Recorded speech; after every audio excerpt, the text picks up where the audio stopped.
if you do a search for something maybe generic, maybe something local, whatever you're doing a search for, if you've connected this conduit, it may actually populate in that list of results information that had been tweeted out or posted to Facebook or any of these social networks in the Google search results. On Google, google.com, doing a search, suddenly now you will see connections to all the people you're following on Twitter or Facebook friends or whatever. Their results will show up in the list of search engine results. So that's something that traditional media organizations will never, I mean, they may grok it, they may get it, but they'll never come close to actually making the same types of connections, the internet on your terms.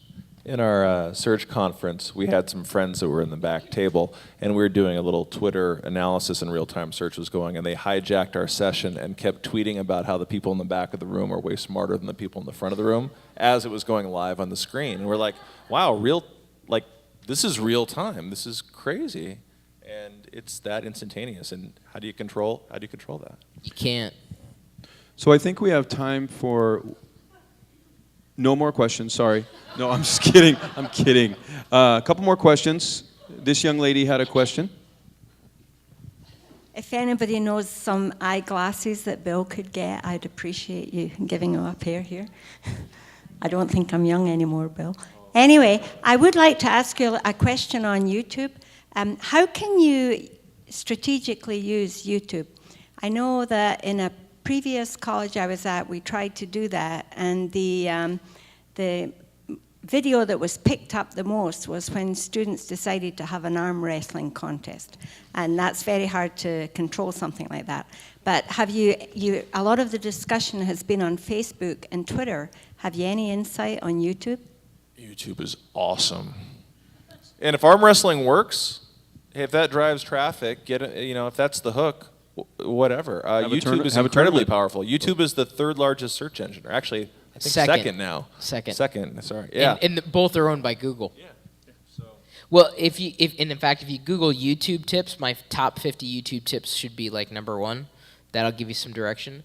But it goes back to what I said almost in a flippant fashion, not that anything I said was serious up here. The more insipid, or the more just mindless the content is, the more likely it's going to be to spread. So it does not surprise me at all that the arm wrestling video happened to be the more popular of the set. Typically, the videos that go viral, that's something you can predict and you can shape, but you can't guarantee it's going to happen. Those tend to be humorous. Something unexpected happens. It doesn't even have to be that well produced either. A lot of it can, be very organic, very real, something that connects to people, something that tells a story. But I think that going back to that point, unexpected typically will bring a lion's share of attention. We had, sorry. I would just say my one bit of YouTube advice is put a cat in the video and it'll definitely go big. Or a dog. Sometimes dogs will do it too. One question that hasn't been asked yet, that is, the more insipid, the more humorous. It's like a race to the bottom, and there's kind of this disgusting sort of, are we all just mindless drones? And so one thing I struggle with is sprinkling in the content or the traffic magnets with the pieces of things that I really want people to actually be educated about. Maybe it isn't that sexy of a topic.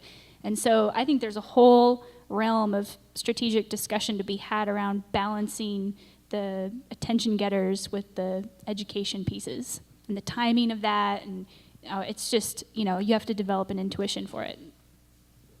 All right, that was you led in perfectly to what I was going to ask, which I think then you answered, but I'm still going to go for it, is that about going viral. I had asked Terry Loving about it also, about how can you get a video to go viral, because I want my video to go viral, because I have my audition out on Oprah.com to get my own show. I think you need to go fungal. Fungal? Yes, or bacterial, or protozoic. You can go any one of those directions. Where is he going with this? Hey, sometimes to grease the wheels, you can offer an incentive. It's basic. If you post this up, then there's the kickback. Well, that can help. for the fact of it being on Oprah.com and trying to get my own show, I don't think I can give Did you any post kickback. the outtakes? I didn't. And you know what? No, but that's Outtakes, an idea. I'm telling you, dude. Outtakes. Put outtakes on YouTube? Dude, have you seen the one where the little kitten is dressed in a top hat, and another cat comes into the frame and goes, whack! Oh no, it's genius, dude. And it's an outtake. It was an outtake. It was cats. I got it some was pretty an good outtake. outtakes where I'm just staring at the camera going, I got nothing. So, Outtakes. all right. So that's how to go viral, is to put the outtakes on, huh? Outtakes. All right. Okay. The outtakes will go viral. I think Okay, we have, okay. To that point, the two videos that were shown earlier, when I was getting introduced, when I was hosting a television show, those segments happened live. Where the elderly gentleman breaks the Edison wax cylinder into a million pieces and goes, shit. Interesting thing about that. Tech TV, where I was working at the time, a company that no longer exists, did not sanction the distribution of that video. That video was encoded and uploaded by a member of the community, a kid in the community, that I basically said, yeah, do it. Who cares what they say? And this is long before YouTube. The video just got out there because it was something unexpected, funny, humorous, etc. But it wasn't because it was officially deemed as this is good content. Someone in the community took that ball and ran with it. The same thing happened with the second clip from the same 18-hour live television broadcast where I break down and have a laughing attack.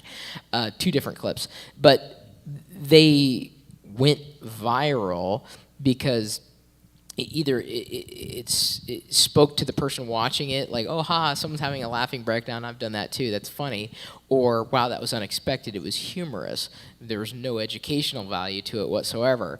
But how it took off from point A to point B, there are certain formulas you could apply, but ultimately it just either happens or it doesn't. One of the things you can do to prime the pump is, do you have a viewer base to begin with to put that piece of media into? You can't just be shouting in the dark. Your chances of things going viral in that case, if you just started an account on some forum or something, are slim to none. So there's, It's America's Funniest Home Videos, you could tell what's staged and what isn't, usually. So let's, I think Nicole has a question, and then we have a question here, and we have one more question here. So we gotta wrap up. I know folks have been sitting here for a long time. I don't want to get blamed again. So Nicole, go ahead.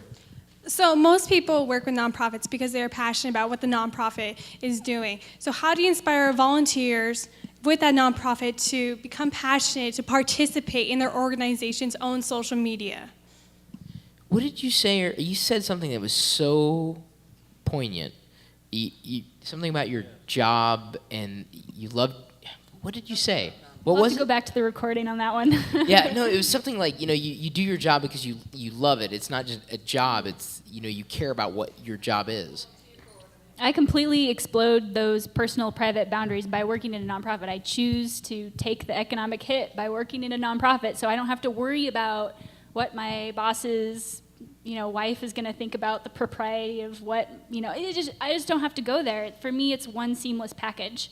I don't have to compartmentalize in that way because I work in the nonprofit world and I work for an organization called Community-Minded Enterprises. Just think about those three words. That gets it and is all about using social media to achieve those ends. So But I guess care. I'm in the minority and I'm in a privileged place and working in that kind of environment.